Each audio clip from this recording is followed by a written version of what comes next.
ਸਤਿ ਸ਼੍ਰੀ ਅਕਾਲ ਜੀ। ਮੈਂ ਅਨਾਮਿਕਾ ਸੰਧੂ ਤੇ ਅੱਜ ਮੈਂ ਦੁਬਾਰਾ ਤੁਹਾਡੇ ਨਾਲ ਰੂਬਰੂ ਹੋਈ ਹਾਂ। ਗੀਤਾ ਮੈਮ ਮੇਰੇ ਨਾਲ ਨੇ ਔਰ ਅੱਜ ਅਸੀਂ ਉਹੀ ਟੌਪਿਕ ਤੇ ਗੱਲ ਕਰਾਂਗੇ ਜਿਹਦੇ ਅਸੀਂ ਮਿਸ਼ਨ ਬਣਾਇਆ, ਬੇਟੀ ਬਚਾਓ ਬੇਟੀ ਪੜਾਓ ਤੇ ਬੇਟੀ ਨੂੰ ਸ਼ੋਸ਼ਣ ਤੋਂ ਬਚਾਓ। ਅੱਜ ਅਸੀਂ ਗੱਲ ਕਰਾਂਗੇ ਬੱਚਿਆਂ ਦੀ ਔਰ ਪੇਰੈਂਟਸ ਦੀ। ਕੁਝ ਪੇਰੈਂਟਿੰਗ ਟਿਪਸ ਨੇ ਜੋ ਗੀਤਾ ਮੈਮ ਤੁਹਾਨੂੰ ਦੇਣਾ ਚਾਹੁੰਦੇ ਨੇ ਕਿ ਅਸੀਂ ਆਪਣੇ ਬੱਚਿਆਂ ਦੀ ਪਰਵਰਿਸ਼ ਕਿੱਦਾਂ ਕਰਨੀ ਹੈ। ਔਰ ਜੇ ਅਸੀਂ ਕੁੜੀਆਂ ਨੂੰ ਸਿਖਾਉਂਦੇ ਆ ਨਾ ਕਿ ਆ ਚੰਗਾ ਜਾਂ ਆ ਮਾੜਾ, ਤੇ ਮੁੰਡਿਆਂ ਨੂੰ ਕਿਵੇਂ ਸਿਖਾਉਣਾ, ਰਾਈਟ? ਸੋ ਸਤਿ ਸ਼੍ਰੀ ਅਕਾਲ ਗੀਤਾ ਮੈਮ, ਕਿਵੇਂ ਹੋ? ਠੀਕ ਹੋ? बढ़िया। ਗੀਤਾ ਮੈਮ, ਜਿਸ ਤਰ੍ਹਾਂ ਤੁਹਾਡੇ ਕੋਲੇ ਦੋ ਬੇਟੀਆਂ ਨੇ, ਬੇਟੇ ਨੇ, ਹੈਨਾ? ਸੋ ਜਿਸ ਤਰ੍ਹਾਂ ਆਪਾਂ ਹੋਰ ਬੱਚਿਆਂ ਨੂੰ ਵੀ ਦੱਸਦੇ ਆ ਕਿ ਗੁੱਡ ਟੱਚ ਕੀ ਹੁੰਦਾ ਹੈ, ਬੈਡ ਟੱਚ ਕੀ ਹੁੰਦਾ ਹੈ, ਹੈਨਾ? ਜੇ ਤੁਹਾਨੂੰ ਕੋਈ ਬੈਡ ਟੱਚ ਕਰਦਾ ਤਾਂ ਤੁਸੀਂ ਉੱਥੋਂ ਭੱਜਣਾ ਕਿਵੇਂ ਆ, ਜਾਂ ਤੁਸੀਂ ਆਪਣੇ ਆਪ ਨੂੰ ਸੇਫ ਕਿਵੇਂ ਕਰਨਾ, ਕਿਸੇ ਸੇਫ ਜਗ੍ਹਾ ਤੇ ਕਿਵੇਂ ਜਾਣਾ, ਹੈਨਾ? ਤੁਸੀਂ ਕਦੇ ਆਪਣੇ ਬੇਟਿਆਂ ਨੂੰ ਇਹ ਚੀਜ਼ਾਂ ਸਿਖਾਈਆਂ ਨੇ? सबसे पहले तो ये कि अभी तक मैंने बच्चे को कोई इस तरह से नहीं बताया गुड टच बैड टच का, क्योंकि अभी वो थोड़े छोटे थे, उस चीज़ को समझने के लिए छोटे थे कि मतलब गुड और बैड चीज़ होती क्या है। लेकिन जैसे जैसे वो थोड़े बड़े होते गए, जैसे कि अभी मेरा बेटा छोटा वाला 5 साल का है, बड़ा वाला 8 साल का है जी।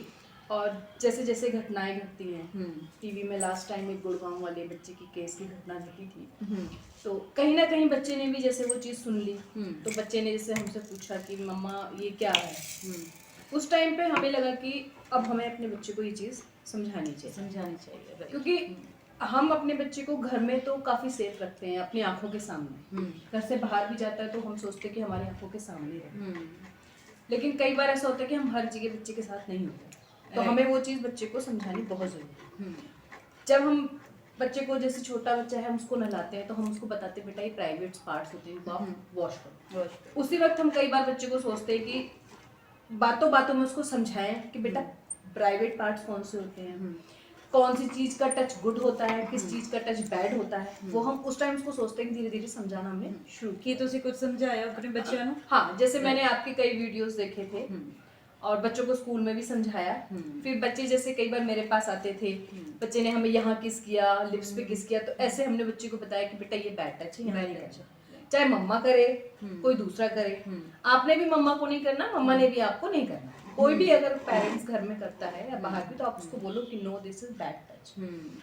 फिर अभी छोटा वाला है, वो थोड़ा ज्यादा नोटी है, तो अभी वो कई बार मेरे से पूछता है कि मम्मा यहाँ टच करना गुड है कि बैड है।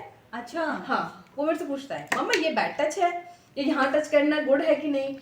और कई बार जैसे घर के लोग उसको प्यार से किस करते हैं, गोदी बैठाते हैं, तो वो अपने आप बताता है कि नहीं ये गुड नहीं है, ये बैड टच है, ये नहीं करना। ਜਿਸ ਤਰ੍ਹਾਂ ਤੁਹਾਨੂੰ ਯਾਦ ਹੈ ਆਪਾਂ ਇੱਕ ਵਾਰੀ ਲੋਕਡਾਊਨ ਦੇ ਵਿੱਚ ਇੱਕ ਵੀਡੀਓ ਆਪਾਂ ਕੀਤਾ ਸੀ ਸੈਮੀਨਾਰ, ਔਰ ਆਈ ਥਿੰਕ ਉਹ ਲੁਧਿਆਣਾ ਦੇ ਬੱਚੇ ਸੀ, ਹਨਾ, ਜਿਹੜੇ ਮਦਰ ਔਰ ਡਾਟਰ ਦੋਨੋਂ ਬੈਠਦੇ ਸੀ, ਹਨਾ। ਔਰ ਉਸ ਦੇ ਵਿੱਚ ਕੀ ਹੋਇਆ ਮੈਂ ਤੁਹਾਨੂੰ ਦੱਸਦੀ ਹਾਂ ਕਿ ਜਦੋਂ ਅਸੀਂ ਗੁੱਡ ਐਂਡ ਬੈਡ ਟੱਚ ਬਾਰੇ ਉਹਨਾਂ ਨੂੰ ਦੱਸਦੇ ਸੀ ਤਾਂ ਬੱਚੀ ਨੂੰ ਬਹੁਤ ਚੰਗੀ ਤਰ੍ਹਾਂ ਸਮਝ ਆਇਆ, ਕਿਉਂਕਿ ਸਾਡਾ ਜਿਹੜਾ ਸੈਸ਼ਨ ਸੀ ਉਹ ਮਦਰ ਵੀ ਨਾਲ ਅਟੈਂਡ ਕਰਦੇ ਸੀ, ਹਨਾ। ਔਰ ਉਸਦੀ ਮਦਰ ਨੇ ਖੁਦ ਦੱਸਿਆ, ਕਹਿੰਦੇ ਕਿ ਸ਼ਾਮ ਨੂੰ ਉਹਦੇ ਫਾਦਰ ਆਏ ਘਰੇ ਔਰ ਉਹ ਥੋੜੀ ਡਰਿੰਕ ਕੀਤੀ ਹੋਈ ਸੀ, ਤਾਂ ਜਦੋਂ ਕੋਲ ਆ ਕੇ ਬੈਠੇ ਤਾਂ ਉਹ ਕਿਸ ਕਰਨ ਲੱਗੇ ਉਹਨੂੰ, ਤਾਂ ਉਹਨਾਂ ਨੇ ਕਿਹਾ ਪਾਪਾ ਨੋ ਦਿਸ ਇਜ਼ ਬੈਡ ਟੱਚ, ਹਨਾ। ਯਾਦ ਹੈ ਤੁਹਾਨੂੰ? ਰਿਮੈਂਬਰ? ਔਰ ਤਕਰੀਬਨ 6 ਸਾਲ ਦੀ ਬੱਚੀ ਸੀ ਉਹ, ਹਨਾ, ਜਿਹੜੀ ਮਤਲਬ ਹੁਣ ਤੱਕ ਉਹਦੇ ਜਿਹੜੇ ਮਦਰ ਨੇ ਉਹ ਮੇਰੇ ਨਾਲ ਟੱਚ ਵਿੱਚ ਨੇ ਔਰ ਗੱਲਾਂ ਕਰਦੇ ਨੇ ਕਿ ਤੁਸੀਂ 6 ਸਾਲ ਦੀ ਬੱਚੀ ਨੂੰ ਗੁੱਡ ਐਂਡ ਬੈਡ ਟੱਚ ਜਿਹੜਾ ਡਿਫਰੈਂਸ ਹੈ ਉਹ ਤੁਸੀਂ ਦੱਸਿਆ, ਹਨਾ। ਬੜਾ ਚੰਗਾ ਲੱਗਦਾ। ਪਰ ਮੈਨੂੰ ਲੱਗਦਾ ਕਿ ਜਿਹੜਾ ਇਹ ਸੈਸ਼ਨ ਹੈ ਗੁੱਡ ਐਂਡ ਬੈਡ ਟੱਚ ਦਾ, ਸਿਰਫ ਕੁੜੀਆਂ ਵਾਸਤੇ ਨਹੀਂ, ਮੁੰਡਿਆਂ ਵਾਸਤੇ ਵੀ ਬਹੁਤ ਜ਼ਰੂਰੀ ਹੈ, ਹਨਾ। ਮੁੰਡਿਆਂ ਨੂੰ ਸਮਝਾਉਣਾ ਬਹੁਤ ਜ਼ਰੂਰੀ ਹੈ। ਜਿਸ ਤਰ੍ਹਾਂ ਤੁਸੀਂ ਪਹਿਲਾਂ ਦੱਸਿਆ ਕਿ ਜਿਹੜਾ ਸ਼ੋਸ਼ਣ ਹੁੰਦਾ ਉਹ ਸਿਰਫ ਕੁੜੀਆਂ ਨਾਲ ਨਹੀਂ ਹੁੰਦਾ, ਮੁੰਡਿਆਂ ਦੇ ਨਾਲ ਵੀ ਹੁੰਦਾ। ਉਹ ਤੁਹਾਨੂੰ ਗੀਤਾ ਮੈਮ ਤੁਹਾਨੂੰ ਯਾਦ ਹੋਏਗਾ 2-3 ਦਿਨ ਪਹਿਲਾਂ ਨਾ ਮੈਂ ਇੱਕ ਪੋਸਟ ਪਾਈ ਸੀ ਆਪਣੀ WhatsApp ਤੇ, ਹਨਾ, ਸਟੇਟਸ ਲਾਇਆ ਸੀ, ਔਰ ਉਸ ਟਾਈਮ ਮਤਲਬ ਸੀਰੀਅਸਲੀ ਇਹ ਦੇਖ ਕੇ, ਸੋਚ ਕੇ, ਪੜ੍ਹ ਕੇ ਸੱਚੀ ਇਹ ਲੱਗਦਾ ਕਿ ਇਨਸਾਨੀਅਤ ਸੱਚੀ ਖਤਮ ਹੋ ਚੁੱਕੀ ਹੈ, ਜਿੱਥੇ ਇੱਕ ਗਾਂ ਦੇ ਬਛੂਏ ਦੇ ਨਾਲ ਰੇਪ ਕੀਤਾ ਗਿਆ, ਹਨਾ। ਮਤਲਬ ਉਸ ਟਾਈਮ ਸੋਚਦੇ ਆ ਕਿ ਦੁਨੀਆ ਕਿੱਧਰ ਨੂੰ ਜਾ ਰਹੀ ਹੈ, ਹਨਾ। ਸਾਡੀਆਂ ਨਿੱਕੀਆਂ ਨਿੱਕੀਆਂ ਬੱਚੀਆਂ ਨੂੰ ਨਹੀਂ ਤੁਸੀਂ ਛੱਡਦੇ ਹੈਗੇ, ਸਾਡੀਆਂ ਮਾਵਾਂ ਨੂੰ ਨਹੀਂ ਤੁਸੀਂ ਛੱਡਦੇ ਹੈਗੇ, 70 ਸਾਲ ਦੀ ਬਜ਼ੁਰਗ ਔਰਤ ਨਾਲ ਵੀ ਬਲਾਤਕਾਰ ਹੋ ਰਿਹਾ। ਹੁਣ ਤੁਸੀਂ ਗਾਵਾਂ ਨੂੰ ਵੀ ਨਹੀਂ ਛੱਡਦੇ ਹੈਗੇ, ਤੁਸੀਂ ਮਤਲਬ ਜਿਹੜੇ ਆਪਣੇ ਜਾਨਵਰ ਨੇ ਵਿਚਾਰੇ, ਜਿਹੜੇ ਬੇਜ਼ੁਬਾਨ ਨੇ, ਤੁਸੀਂ ਉਹਨਾਂ ਨੂੰ ਨਹੀਂ ਬਖਸ਼ਦੇ ਹੈਗੇ, ਹਨਾ। ਕਮਾਲ ਦੀ ਗੱਲ ਹੈ ਕਿ ਮਤਲਬ इंसानियत सच्ची खत्म होगी। नहीं ये आपका पोस्ट मैंने 2 दिन पहले देखा था स्टेटस हाँ, पे। 2 दिन तो पहले। मुझे पहले तो देख के थोड़ा लगा कि मे बी ऐसा हुआ भी होगा कि नहीं, लेकिन फिर मैंने वो पढ़ा। मतलब इसमें तो हम ये कह ही नहीं सकते कि उस इंसान की कोई सोच है, क्योंकि चलो एक पहले तो ये भी है कि अगर कोई बच्चे के साथ, एटलीस्ट अभी केस हुआ था 3 महीने की बच्ची थी दिल्ली में जिसके साथ एक केस हुआ था। 3 महीने की बच्ची होती कितनी है, हाथ में भी हाथ में भी नहीं आती है अगर हम देखें तो, है ना। मतलब एक इंसान ने 3 महीने के बच्चे में क्या देखा, मतलब क्या उसके अंदर की भूख थी जो अपनी वो भूख उस बच्ची के ऊपर जाके उसने करा। वो उसकी तो बेचारी ना आवाज निकली भी ना कुछ हुआ होगा, वो तो पता नहीं उसकी कंडीशन, मुझे पता नहीं कि वो मतलब बची कि नहीं बची। गीता मैम सोच के भी ना हाँ, खुद ਦੇ ਅੰਦਰਾਂ ਬਾਹਰ ਨੂੰ ਆ ਜਾਂਦੀਆਂ ਨੇ ਕਿ ਮਤਲਬ ਇੱਕ 3 ਮਹੀਨੇ ਦੀ ਬੱਚੀ, ਇੱਕ ਗਾਂ ਦਾ ਬਚੂਆ ਜਿਹਨਾਂ 5 ਲੋਕਾਂ ਨੇ ਕੀਤਾ ਹਨਾ। ਬੜਾ ਇਸ ਸੋਚ ਕੇ ਮਤਲਬ ਮੇਰੇ ਖਿਆਲ ਦੇ ਵਿੱਚ ਅਸੀਂ ਘਰਾਂ ਦੇ ਵਿੱਚ ਨਾ ਨਾਰਮਲੀ ਗੱਲਾਂ नहीं करते ਹੈਗੇ, नहीं करते। हमारी सोसाइटी में क्या है, हमारे हिंदू समाज में कह लो या वैसे सोसाइटी में कह लो, बच्चों के सामने हम लोग इस तरह की बातें डिस्कस नहीं करते। क्यों? क्योंकि हमें लगता है कि बच्चों को ऐसी बातें बताएंगे बिगड़ जाएंगे।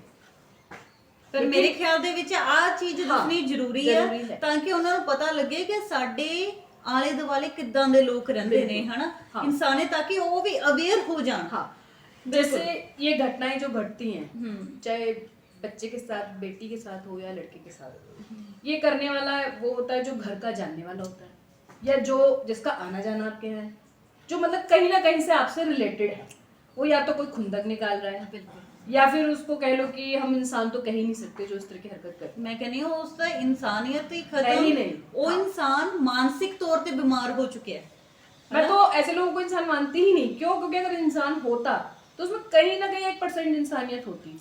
ठीक है, आप चलो नॉर्मल ह्यूमन बच्चा है, वो तो चलो एक अलग चीज होगी। जानवर, मतलब आप सोच भी नहीं सकते कि हाँ कोई इंसान इस तरह के जानवर के साथ, वो बेचारा क्या बोलेगा। हम तो चलो बोल लें, चीख लें, वो क्या बोलेगा। और कहाँ हम लोग बोलते हैं गाय हमारी माता है, सम्मान देते हैं। ਬਿਲਕੁਲ ਬਿਲਕੁਲ ਬਿਲਕੁਲ। ਅਸੀਂ ਭਾਰਤ ਦੇਸ਼ ਦੇ ਵਾਸੀ ਹਾਂ, ਅਸੀਂ ਭਾਰਤ ਦੇਸ਼ ਦੇ ਵਿੱਚ ਰਹਿੰਦੇ ਹਾਂ ਔਰ ਅਸੀਂ ਜ਼ੋਰ ਸ਼ੋਰ ਨਾਲ ਇਹ ਨਾਰੇ ਲਗਾਉਂਦੇ ਹਾਂ ਕਿ ਗਊ ਹਮਾਰੀ ਮਾਤਾ ਹੈ ਹਨਾ, ਔਰ ਸਾਨੂੰ ਮਤਲਬ ਇਹਨਾਂ ਦਾ ਸਤਿਕਾਰ ਕਰਨਾ ਚਾਹੀਦਾ।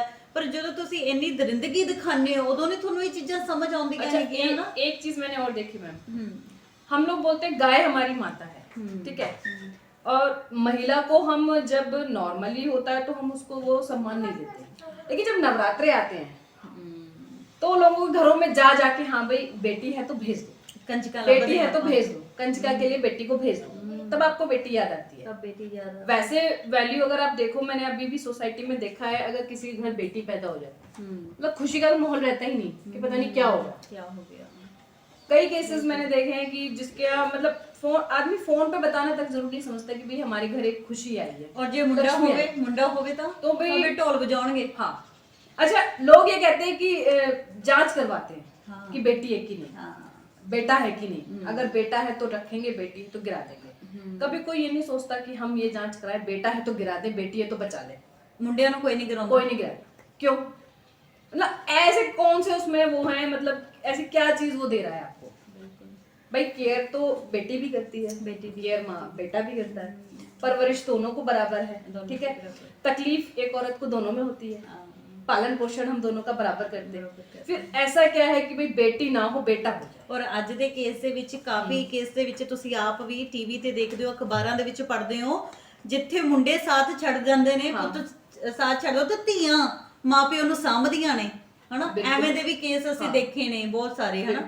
ਸੋ ਬੜੇ ਹਾਲਾਤ ਅੱਜ ਕੱਲ ਦੇ ਜਿਹੜੇ ਨੇ ਨਾ ਸੰਜੀਦਾ ਬਣੇ ਹੋਏ ਨੇ। ਅਸੀਂ ਸੋਚਦੇ ਹਾਂ ਜਿਸ ਤਰ੍ਹਾਂ ਮਨੁੱਖਤਾ ਦੀ ਸੇਵਾ ਸਭ ਤੋਂ ਵੱਡੀ ਸੇਵਾ, ਗੁਰਪ੍ਰੀਤ ਮਿੰਟੂ ਵੀਰ ਜੀ ਕੋਲ ਜਾਈਦਾ, ਉੱਥੇ ਦੇਖੀਦਾ ਕਿੰਨੇ ਤਰ੍ਹਾਂ ਦੇ ਕੇਸ ਆਉਂਦੇ ਨੇ ਹਨਾ। ਉੱਥੇ ਜਾ ਕੇ ਤਾਂ ਇਨਸਾਨ ਆਪਣਾ ਦੁੱਖ ਭੁੱਲ ਜਾਂਦਾ ਹਨਾ। ਉੱਥੇ ਇਹ ਸੋਚੀਦਾ ਕਿ ਆ ਵੀ ਇੱਕ ਦੁਨੀਆ ਹਨਾ। ਇਸ ਤਰ੍ਹਾਂ ਕਰਕੇ ਜਲੰਧਰ ਦੇ ਵਿੱਚ ਵੀ ਇੱਕ ਆਸ਼ਰਮ ਹੈਗਾ ਜਿੱਥੇ ਮਾਵਾਂ ਦਾ ਆਸ਼ਰਮ ਆ ਨਾ, ਇੱਕ ਪਟਿਆਲਾ ਵੀ ਆ। ਮੈਂ ਕਈ ਵਾਰੀ ਸੋਚਦੀ ਹੁੰਨੀ ਆ ਕਿ ਇਹ ਜਿਸ ਤਰ੍ਹਾਂ ਬਿਰਧ ਆਸ਼ਰਮ ਨੇ, ਬਡਰੁੱਖਾਂ ਇੱਕ ਬਿਰਧ ਆਸ਼ਰਮ ਬਣਿਆ ਹੋਇਆ ਹਨਾ, ਖੁੱਲਿਆ ਹੋਇਆ, ਇਹ ਮਾਵਾਂ ਦੇ ਆਸ਼ਰਮ ਖੁੱਲੇ ਨੇ ਕਿ ਸਾਡੀ ਇਨਸਾਨੀਅਤ ਇੰਨੀ ਖਤਮ ਹੋ ਚੁੱਕੀ ਹੈ, ਅਸੀਂ ਇੰਨੇ ਗਿਰ ਚੁੱਕੇ ਹਾਂ ਕਿ ਸਾਨੂੰ ਮਾਵਾਂ ਵਾਸਤੇ, ਸਾਨੂੰ ਧੀਆਂ ਵਾਸਤੇ, ਭੈਣਾਂ ਵਾਸਤੇ ਸਾਨੂੰ ਇਹ ਆਸ਼ਰਮ ਖੋਲ੍ਹਣੇ ਪੈ ਗਏ। ਮਤਲਬ ਕਮਾਲ ਦੀ ਗੱਲ ਹੈ। ਕਈ ਵਾਰੀ ਬੜੀ ਸੋਚ ਹੁੰਦਾ ਕਿ ਇਨਸਾਨੀਅਤ ਇੱਥੋਂ ਤੱਕ ਗਿਰ ਚੁੱਕੀ ਹੈ। ਉਂਝ ਤਾਂ ਅਸੀਂ ਬੜੇ ਨਾਅਰੇ ਲਾਉਂਦੇ ਹਾਂ ਕਿ ਅਸੀਂ ਤਰੱਕੀ ਕਰ ਲਈ, ਤਰੱਕੀ ਕਰ ਲਈ, ਤਰੱਕੀ ਕਰ ਲਈ, ਪਰ ਜੇ ਆ ਤਰੱਕੀਆਂ ਨੇ ਤਾਂ ਮੈਨੂੰ ਨਹੀਂ ਲੱਗਦਾ ਹੈਗਾ ਕਿ ਮਤਲਬ ਅੰਤ ਮਤਲਬ ਕਿਤੇ ਦੂਰ ਹੈ, ਹਨਾ।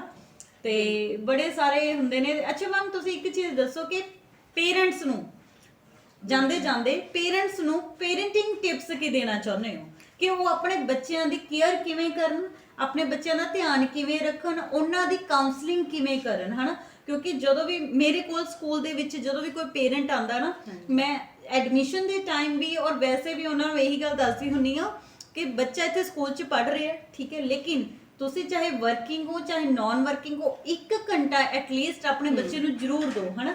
ਆਪਣੇ ਬੱਚੇ ਨੂੰ ਪੁੱਛੋ ਕਿ ਸਾਰੇ ਦਿਨ ਦੇ ਵਿੱਚ ਉਹਨੇ ਕੀ ਕੀਤਾ, ਕੀ ਪੜ੍ਹਿਆ, ਉਹਦਾ ਫਰੈਂਡਸ ਨਾਲ ਕਿਵੇਂ ਦਿਨ ਬੀਤੇ ਆ, ਹਨਾ। ਉਸ ਤੋਂ ਬਾਅਦ ਘਰੇ ਆਏ ਉਹਨੇ ਕਿਵੇਂ ਦਾ ਉਹਨੂੰ ਫੀਲ ਹੋਇਆ, ਕਿਵੇਂ ਦਾ ਮਾਹੌਲ ਸੀ।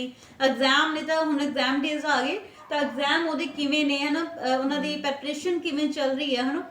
ਤੇ ਤੁਸੀਂ ਕੀ ਦੱਸਣਾ ਚਾਹੁੰਦੇ ਹੋ ਜਾਂਦੇ ਜਾਂਦੇ? मैं ये कहना चाहूँगी मैम कि जो पेरेंट्स हैं, पेरेंट्स को सबसे पहले तो अपने बच्चों का फ्रेंड होना बहुत ज़रूरी है, राइट। ताकि बच्चा उसके साथ दिन भर में क्या हुआ वो आपसे खुल के कह सके, ठीक है। अगर वो गलत कर रहा है तो आप उसको डांटो, राइट। ठीक है। जहाँ आपको लगता है कि हमें उसे मारना चाहिए वहाँ मारो, जहाँ लगता है कि आप उसे प्यार से गोदी में बैठा के समझा सकते हो, समझाना बहुत जरूरी है, ठीक है। अगर हम ये चीजें नहीं करते हैं तो बच्चा क्या है, जिद्दी हो जाता है, हमारी तो सुनेगा क्या, वो किसी की नहीं सुना। एटलीस्ट घर में किसी एक बंदे की, माँ हो, फादर हो, कोई भी जो भी है, उसका सुनना बहुत जरूरी है। बच्चे के साथ फ्रेंडली नेचर इसलिए जरूरी है ताकि वो अपने मन की बात हमसे कह सके, हमसे नहीं कहेगा तो किससे कहेगा, राइट, ठीक है। हम उसको समझाएं कि बेटा अगर आपके साथ गलत हो रहा है तो आप मम्मी को बताओ, पापा को बताओ। एटलीस्ट स्कूल में आपको लगता है कि मैडम आपकी है, आप उसको बोलो कि मैडम मेरे साथ ये चीज हो रही है, ठीक है। कोई भी शेयर करना जरूरी है, चाहे पढ़ाई से रिलेटेड हो, चाहे उसको किसी भी तरह से कोई अब्यूज कर रहा हो, उसके बाद पेरेंट्स को सबसे पहले ये चाहिए कि टाइम बच्चों के साथ ज़्यादा से ज़्यादा स्पेंड करें, उनके इमोशंस को समझें। जैसे अभी मेरी एक फ्रेंड है, मैंने उससे, वो मेरे से बोलती कि मेरा बेटा ऑनलाइन क्लास नहीं लगाता, तो मैंने उसको बोला कि तुम उससे बैठ के बात करो कि क्यों नहीं लगाता। वो कहता है कि मुझे लगाना अच्छा नहीं लगता। मैंने कहा कोई बात नहीं, अच्छा नहीं लगता, एटलीस्ट टाइम स्पेंड करो उसके साथ। वो कहती है कि ना मैं जैसे उसको डांट देती हूँ तो वो मेरे से कहता है कि मम्मा आपने मेरे को डांटा तो मैं सुसाइड कर लूँगा। तो मैंने उसको कहा, मैंने कहा उसके दिमाग में ये बात कहाँ से आई, सुसाइड क्या है, सुसाइड वर्ड कैसे कहाँ से आया। या जैसे उसने बोला कि एक बार मैंने उसको डांट दिया या टीचर ने ऑनलाइन क्लास में डांट दिया तो उसने क्या किया, अपने आप को 2 घंटे के लिए बाथरूम में बंद कर लिया। अच्छा।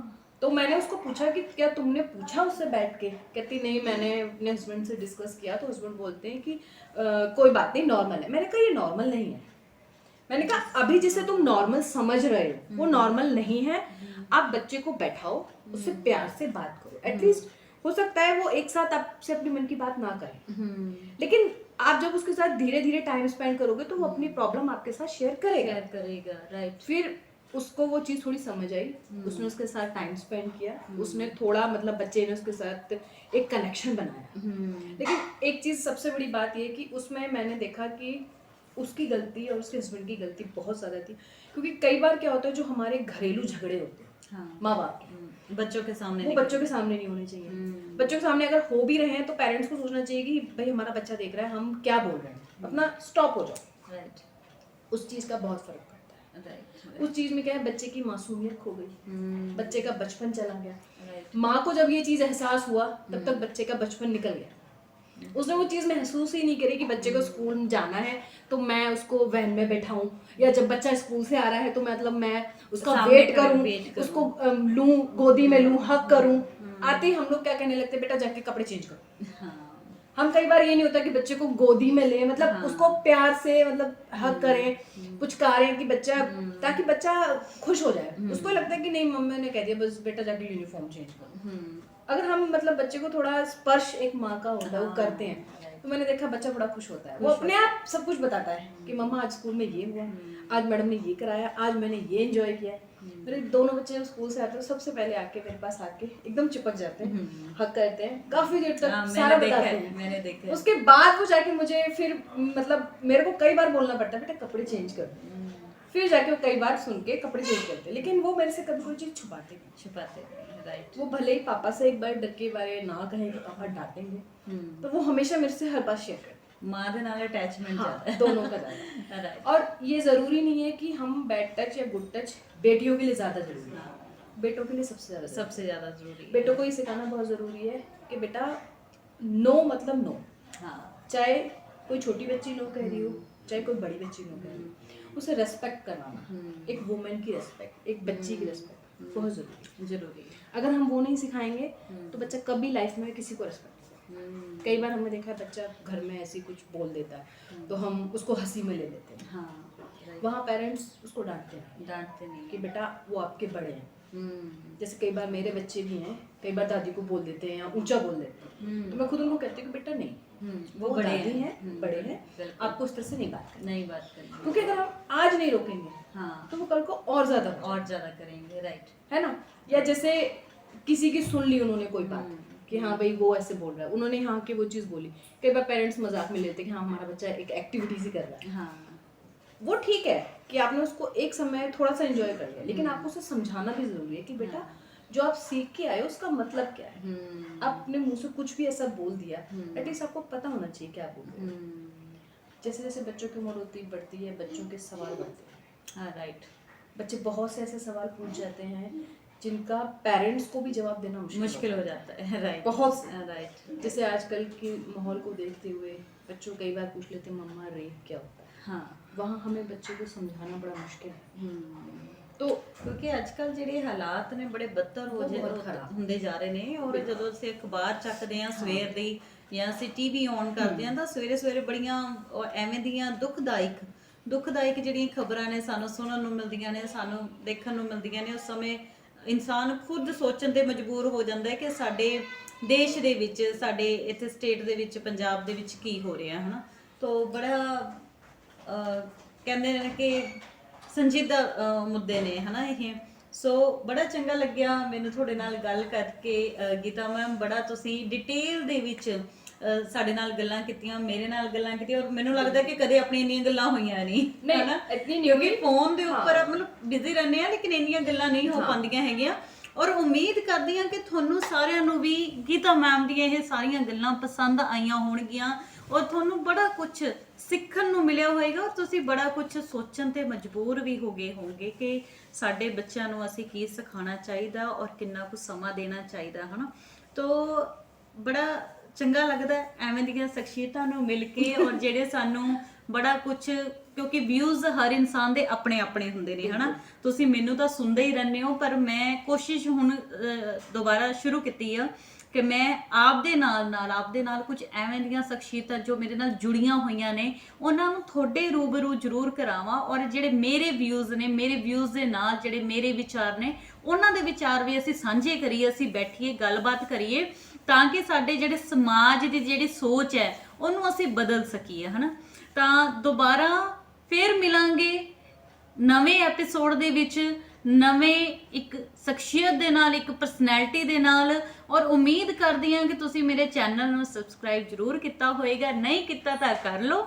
ਲਾਲ ਰੰਗ ਦਾ ਬਟਨ ਹੈ ਨੀਚੇ, ਉਹਨੂੰ ਦਬਾ ਲਓ। ਤੇ ਜੇ ਤੁਹਾਨੂੰ ਵੀਡੀਓਜ਼ ਸਾਡੀਆਂ ਚੰਗੀਆਂ ਲੱਗਦੀਆਂ ਨੇ, ਸਾਡੇ ਵਿਚਾਰ ਵਟਾਂਦਰੇ ਤੁਹਾਨੂੰ ਚੰਗੇ ਲੱਗਦੇ ਨੇ, ਤਾਂ ਤੁਸੀਂ ਆਪਣੇ ਕਮੈਂਟ ਵੀ ਲਿਖ ਸਕਦੇ ਹੋ ਤੇ ਅੱਗੇ ਇਸ ਵੀਡੀਓ ਨੂੰ ਸ਼ੇਅਰ ਵੀ ਕਰ ਸਕਦੇ ਹੋ। ਧੰਨਵਾਦ ਜੀ।